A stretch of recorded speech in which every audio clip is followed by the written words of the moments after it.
Bismillah. Assalamualaikum warahmatullahi wabarakatuh. Innal hamdalillah nahmaduhu wa nasta'inuhu wa nastaghfiruh wa na'udzu billahi min syururi anfusina wa min sayyiati a'malina. May yahdihillahu fala mudilla lahu wa may yudlilhu fala hadiyalah. Asyhadu an la ilaha illallah wa asyhadu anna Muhammadan abduhu wa rasuluh. Allahumma shalli ala sayyidina Muhammad wa ala ali sayyidina Muhammad. Subhanaka la ilma lana illa ma 'allamtana innaka antal alimul hakim. Rabbi shrah li sadri wa yassir li amri wahlul 'uqdatam min lisani yafqahu qawli. Amma ba'd. Bapak Ibu sekalian, kita bersyukur atas nikmat yang Allah titipkan kepada kita. Kita memohon kepada Allah agar menjadi wasilah kita semakin bertakwa kepada Allah, semakin taat kepada Allah Subhanahu wa taala. Salawat dan salam kita sampaikan kepada junjungan kita Nabi Agung Muhammad Sallallahu alaihi wasallam. Mudah-mudahan kita dimudahkan oleh Allah untuk ringan banyak-banyak bersolawat kepada Nabi Muhammad Sallallahu alaihi wasallam. Insya Allah pagi ini kita melanjutkan ulangan tentang Anwa'ul Ibadah. Tapi sebelum itu saya ingin menyampaikan tentang satu hal yang saya kira penting diingatkan untuk kita semua, tentang bab tentang sholat, bab tentang sholat. Karena selama sebulan terakhir ini sebenarnya di beberapa masjid saya ngulang tentang fikih sholat ini, berkait dengan yang pernah saya sampaikan di sini juga dulu, ketika ada orang yang bertanya tentang bagaimana hukum mengangkat tangan sebelum ruku, bagaimana hukum ta'awudz. Itu kan pertanyaan-pertanyaan fikih. Ternyata setelah dikoreksi lebih jauh, masih banyak jamaah yang belum sepenuhnya paham, masih banyak yang belum sepenuhnya paham. Maka akhirnya di beberapa masjid dilaksanakan ulang tentang kitab sholat, kitab sholat. Padahal saya pikir sebelumnya, karena masing-masing masjid itu sudah menyelesaikan kitab sholat atau kitab fikih secara umum, saya beranggapan bahwa mereka sudah sangat paham, tapi ternyata belum. Ternyata dari pertanyaan-pertanyaan yang muncul menunjukkan masih belum paham. Maka pagi ini saya ingin sedikit menyampaikan tentang satu contoh, misalnya adab, adab menuju sholat, adab menuju sholat saja ternyata masih banyak yang belum paham. Kita akan mendapatkan sholat khusyuk, itu setidaknya ada 4 kiatnya, setidaknya ada 4 kiat sholat khusyuk yang masyhur. Meskipun sebagian menyebutkan 7, sebagian menyebutkan 9, tapi 4 ini setidaknya harus ada di kita, harus ada di kita. Dan itu dimulai ketika kita berangkat menuju sholat. Jadi dari rumah itu kita sudah siap-siap untuk khusyuk sholat, dan itu yang dipandukan oleh Nabi Muhammad Sallallahu alaihi wasallam. Kita dulu waktu ibtidaiyah, waktu SD diajarkan, di antara adab menuju masjid yang pertama apa? Pakaian terbaik. Jadi pastikan kita menuju ke masjid dengan pakaian terbaik. Beruntung zaman sekarang itu pakaian insya Allah semuanya baik, semuanya dalam kondisi baik, nggak kayak dulu. Sekarang pakaian insya Allah terpenuhi. Yang kedua, wewangian. Kalau punya stok wewangian, sunnah kita memakai wewangian. Saya pun tidak selalu, karena tidak selalu ada, karena saya agak reveal dengan wewangian, wewangian yang cocok itu ya agak mahal. Kalau yang karena salah satu di antara sebab fikih yang membolehkan kita batal sholat itu ketika di samping kita itu baunya luar biasa, itu kita boleh batal sholat dan pindah. Bayangkan, artinya sungguh adab menuju sholat itu sangat penting. Makanya kalau subuh sudah berangkat dalam kondisi mandi itu lebih baik sebenarnya, lebih baik, masya Allah. Ya kita jangan lagi kok bau badan, bawang saja, bawang loh, bukan pete sama jengkol loh, bawang saja malaikat sudah nggak mau, kan terlarang buat kita menuju ke masjid. Bayangkan, artinya apa? Memang sholat itu dikondisikan jauh sebelum ke masjid pun sudah untuk menuju khusyuk. Ini penting sekali diingatkan kepada kita, penting banget. Kemudian doa masuk masjid tentu saja, doa masuk masjid juga diamalkan. Kemudian sunnah yang sangat penting adalah wudhu dari rumah. Apa alasannya wudhu dari rumah? Rasulullah bersabda, inna ahadakum, jikalau salah satu di antara kalian idza kana ya'midu ila shalah, dalam kondisi pergi menuju sholat, berarti di jalan gini, fa innahu fi sholat, sesungguhnya panjenengan sudah dihitung dalam keadaan sholat, kata Rasulullah. Bayangin, ini banyak orang yang nggak paham ternyata. Saya pikir pelaku orang yang sudah ke masjid rajin itu sudah tahu ini, ternyata banyak yang belum tahu. Mereka sudah mempraktikkan wudhu di rumah, iya, tapi nggak pernah tahu alasannya, sehingga mungkin ya hanya sekedar kebiasaan saja. Sekali lagi Rasulullah bersabda, inna ahadakum, sungguh di antara kalian idza kana ya'midu ila shalah, jikalau panjenengan menuju di jalan, masih di jalan menuju sholat, termasuk persiapannya, maka fa innahu fis shalah, maka sesungguhnya sudah terhitung di dalam melaksanakan sholat. Jadi makanya orang mendapatkan sholat khusyuk itu memang awalnya sudah persiapan khusyuk, Jadi itu penting wudhu dari rumah, karena memang sejak dari rumah sudah terhitung kita melaksanakan sholat. Kemudian berjalan menuju masjid dengan kondisi tenang, tidak tergesa-gesa. Nah ini bahasa yang sangat halus untuk kita yang berpikir. Berjalan menuju masjid tidak tergesa-gesa, ini perintah agar kita tuh punya waktu siap-siap sebelum sholat. Bukan kemudian aku kepok sopi meneh ya gedebegan melayu-melayu. Berarti ini kan modus ponenya, istilahnya itu apa? Kalimat ini jika kita pahami dengan cara yang lebih dalam adalah punya waktu agar kita nggak tergesa-gesa menuju sholat. Kecuali memang kita di perjalanan, lagi bekerja dan lain sebagainya, mungkin iya. Tetapi kalau kita sudah longgar waktu, semestinya kita memang sudah siap-siap dari rumah untuk menuju sholat khusyuk. Kemudian saking lembutnya Rasulullah mengingatkan kita, bayangkan at-tasbih saja tidak boleh. At-tasbih begini loh Pak. Nih, kayak gini itu nggak boleh sama Rasulullah. Dari kita mulai wudhu di rumah sampai kita melaksanakan sholat itu nggak boleh tasbih. Ini Rasulullah sebutkan secara khusus loh, ini menunjukkan apa? Bahwa kita itu mau menghadap Allah, nggak main-main, maksudnya nggak main-main.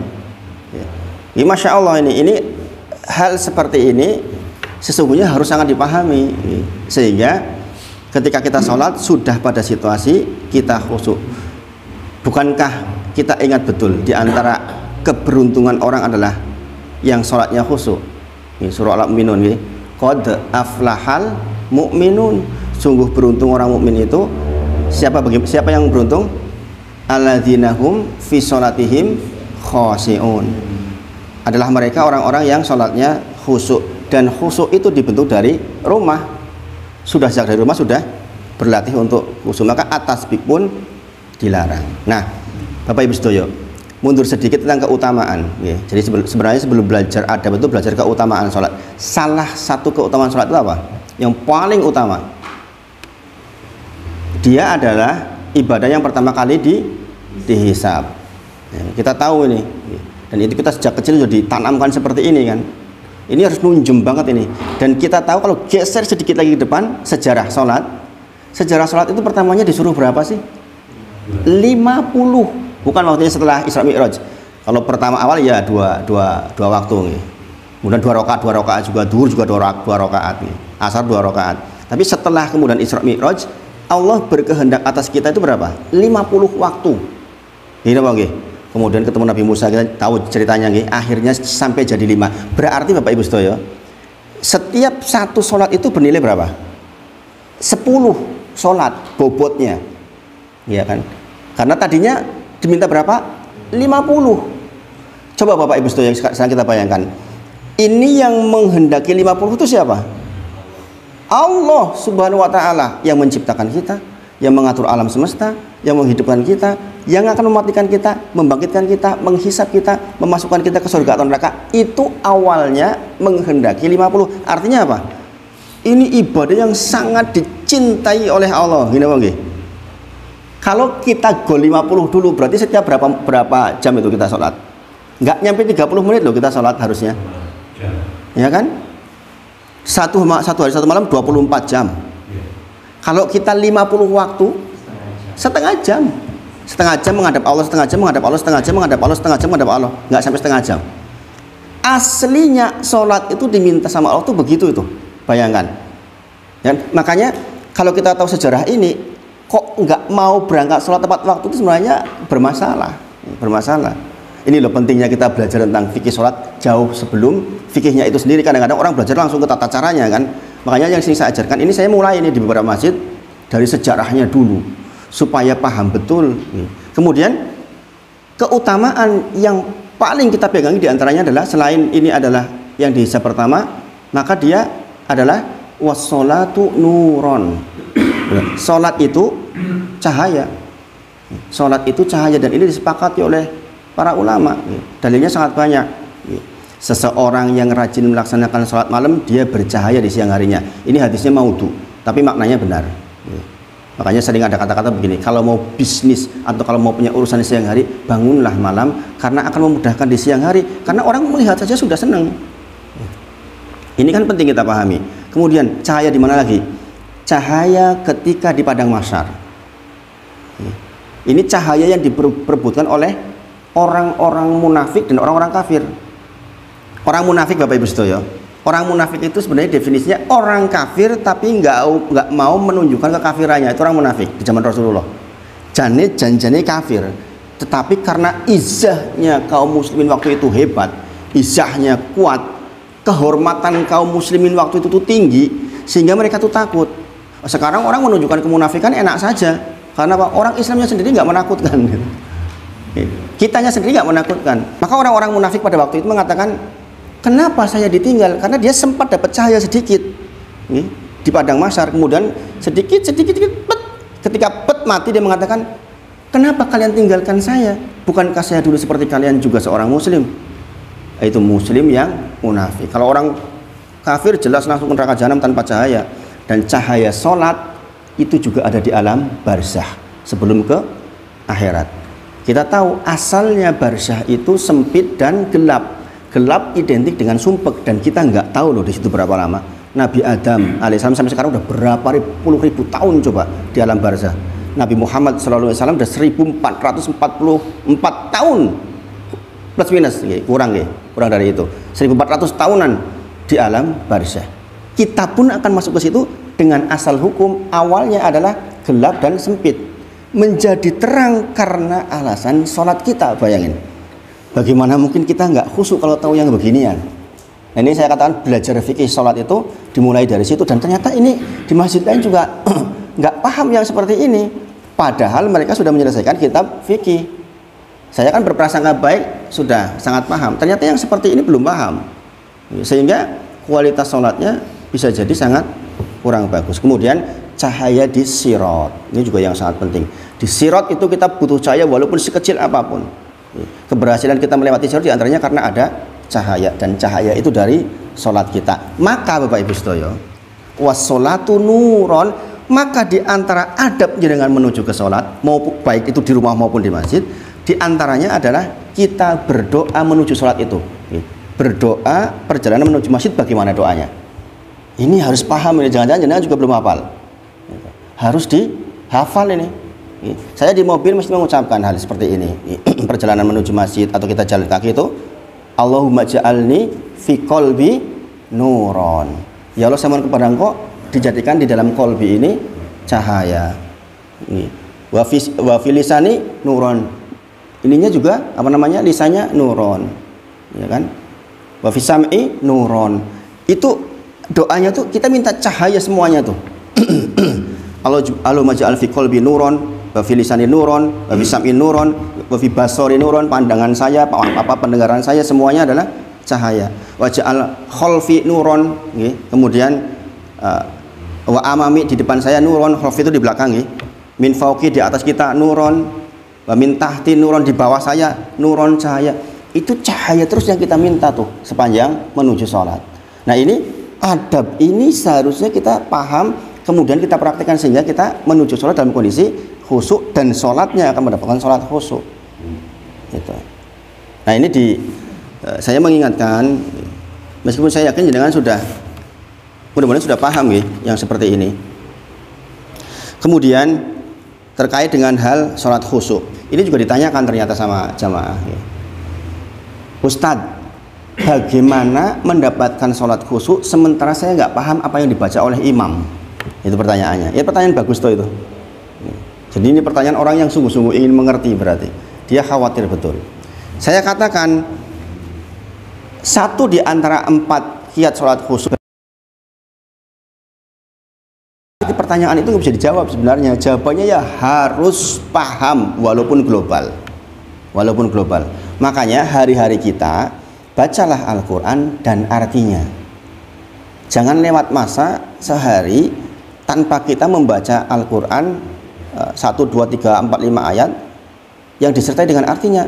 Bayangkan kita sibuk banget dengan dunia, kita sibuk dengan WA kita sibuk dengan YouTube kita sibuk dengan Facebook kita sibuk dengan barangan kita, sampai kesibukan kita membaca Al-Quran beserta artinya saja tidak, itu kan masalah. Sementara di antara syarat mendapatkan sholat khusyuk adalah mempunyai pengetahuan tentang bacaan yang dibaca oleh imam. Kalau begitu, saya bilang kemarin waktu di salah satu masjid, kalau begitu Bapak Ibu Sedoyo, bersepakatlah dengan imam. Sok nek imami sing diwaca sing wis podo-podo ngerti wae, dikodifikasi, oh imam ini itu bacanya sukanya ini, terangin tuh tentang artinya. Nih, saya kemarin ke sana itu terakhir, nih, saya sengaja nelat sholat di belakang beliau nih, di Gunung Sempu. Beliau baca, ya ayyuhalladzina amanu ittaqullaha wal tanzur nafsum ma qaddamat lighad. Itu tentang apa Bapak Ibu Sedoyo? Ini kan ayat terkenal banget. Ya tentang apa? Cerita tentang apa? Hitung-hitunglah diri kita sendiri, hisab dulu diri kita sendiri sebelum kita dihisab. Bayangkan, kalau kita ngerti kan ikut enak. Nah sekarang pertanyaannya, ketika kita dipaksa memang benar-benar nggak tahu bagaimana kita mendapatkan sholat khusyuk, kita masuk lewat cara lain. Perintah ketika ada yang baca Quran apa? Fastami'ulah, kita suruh mendengarkan, kan itu. Maka kita begini, ya Allah, saya bermunajah kepada Engkau dengan taatku mengikuti perintahmu bahwa saya disuruh mendengarkan walaupun saya tidak paham. Berarti kita mencoba mendekat kepada Allah dengan ketaatan berbentuk mendengarkan dengan seksama. Sangat dipahami ya? Ini kepeksone ora paham. Karena memang syarat mendapatkan sholat khusyuk itu paham yang dibaca. Kita nggak bisa menawar-nawar di situ maksudnya. Makanya ya sekali lagi saya bilang ke takmir masjidnya, ya sudah kalau gitu yang imami dibaca yang paham-paham sama jamaah, disepakati maksudnya. Nek pengen murojaah yang hafalan kita nanti ketika sholat sunnah, karena sholat wajib itu bukan untuk tempat murojaah. Jadi ini imam dowo-dowo yang sholat fardu itu ya masalah gitu. Sholat fardu ini nggak usah panjang-panjang jadi imam gitu. Murojaah itu ya nanti ketika sholat tahajud gitu. Atau ketika sholat yang lain yang sunnah gitu. Kemudian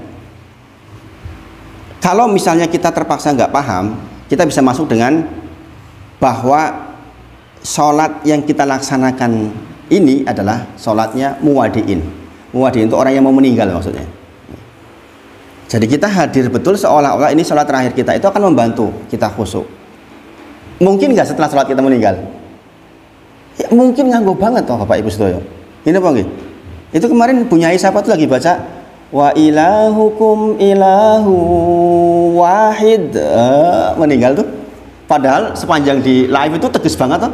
Baca panjang banget loh, nggak ada ciri-ciri mau meninggal, nggak kelihatan ciri-ciri mau meninggal itu. Jangan nyaksikan nggak video itu, kan viral tuh videonya. Kan nggak kelihatan tuh awal-awalnya, ketika mulai masuk ke Al-Baqarah baru mulai serak-serak. Berarti antara tanda kematian dengan meninggal itu cuma hitungan nggak nyampe 1 menit, bayangin. tapi indahnya gitu terakhirnya, masya Allah. Jangan tahu artinya, tahu itu artinya terakhir. Wa ilahukum ilahu wahid. Itu sama dengan la ilaha illallah itu. Sesungguhnya Tuhan kalian Tuhan yang Maha Esa. Tauhid, meninggal, bayangin, masya Allah. Masya Allah. Makanya Bapak Ibu Sedoyo, saya termasuk orang yang menghargai Muslim secara keseluruhan walaupun dia masih melakukan bid'ah-bid'ah. Kalau Allah berkehendak kebaikan buat dia, tetap saja Allah berkehendak kebaikan. Ya. Makanya saya tuh meskipun secara manhaj saya banyak belajar manhaj salaf, tetapi secara pemikiran sesungguhnya saya itu sangat luas sebenarnya. Kenapa? Keluarga besar saya itu sampai hari ini masih pengurus NU. Keluarga besar saya pengurus Muhammadiyah, dari keluarga saya, dari keluarga istri pengurus NU sampai hari ini, Sehingga saya termasuk orang yang sangat luas dalam hal kayak gitu itu. Ini pelakunya kan jelas orang Nahdlatul Ulama kan. Itu. Tapi meninggalnya ya Allah, masya Allah. Nggak gampang loh Pak mendapatkan meninggal kok sedang mengucapkan seperti itu. Nggak gampang itu, nggak mudah. Masya Allah. Ya, makanya sholat kita pun seperti muwadiin, sholatnya orang yang mau meninggal. Maka sekali lagi saya bertanya, apakah mungkin sehari ini kita meninggal? Mungkin nggak? Mungkin, nganggo banget. Bisakah sholat subuh kita yang terakhir? Bisa banget. Orang mau nganggo bisa. Maka Rasulullah sampaikan, sholatlah seperti sholatnya muwadiin. Sholi sholata muwadiin. Sholatlah panjenengan sebagaimana sholatnya orang yang mau meninggal. Kemudian cara lain adalah ketahuilah kita tuh ketika sholat menghadirkan hati dalam kondisi bermunajah. Dulu sudah pernah dibahas. Munajarnya apa? Munajarnya apa? Berbisik-bisik kepada Sang Pencipta, itu munajarnya. Seorang hamba berbisik-bisik kepada penciptanya, itu namanya munajah. Dan itu dilakukan di dalam sholat. Dan itu Rasulullah sampaikan, idza ahadakum, jikalau di antara panjenengan fi sholah, di dalam sholat, fa innahu yunaji robbahu. Kata Rasulullah, ketika panjenengan di dalam sholat, sesungguhnya panjenengan sedang yunaji robbahu, sedang bermunajah kepada Rob kita. Kita sedang berbisik-bisik, dan itu betul. Alhamdulillahi rabbil alamin, dijawab langsung tanpa jeda oleh Allah. Hambaku memujiku, kata Allah. Bayangin, kalau kita tahu kita sedang bermunajah dengan Allah dan bisik-bisik dengan Allah, kan kita konsentrasi, ya kan? Sekali lagi, walaupun kadang-kadang yang dibaca imam kita nggak paham. Kalau yang dibaca imam harus paham, apalagi yang dibaca sendiri. Saya sering kali memperhatikan, kemarin sampai ada yang akhirnya dites. Coba baca at-tahiyat lambat-lambat. Itu berantakan Bapak Ibu Sedoyo. Ternyata. Karena sudah biasa tahiyatul barakatuh selawat, ketika disuruh lambat-lambat baca benar, tartil, itu berantakan.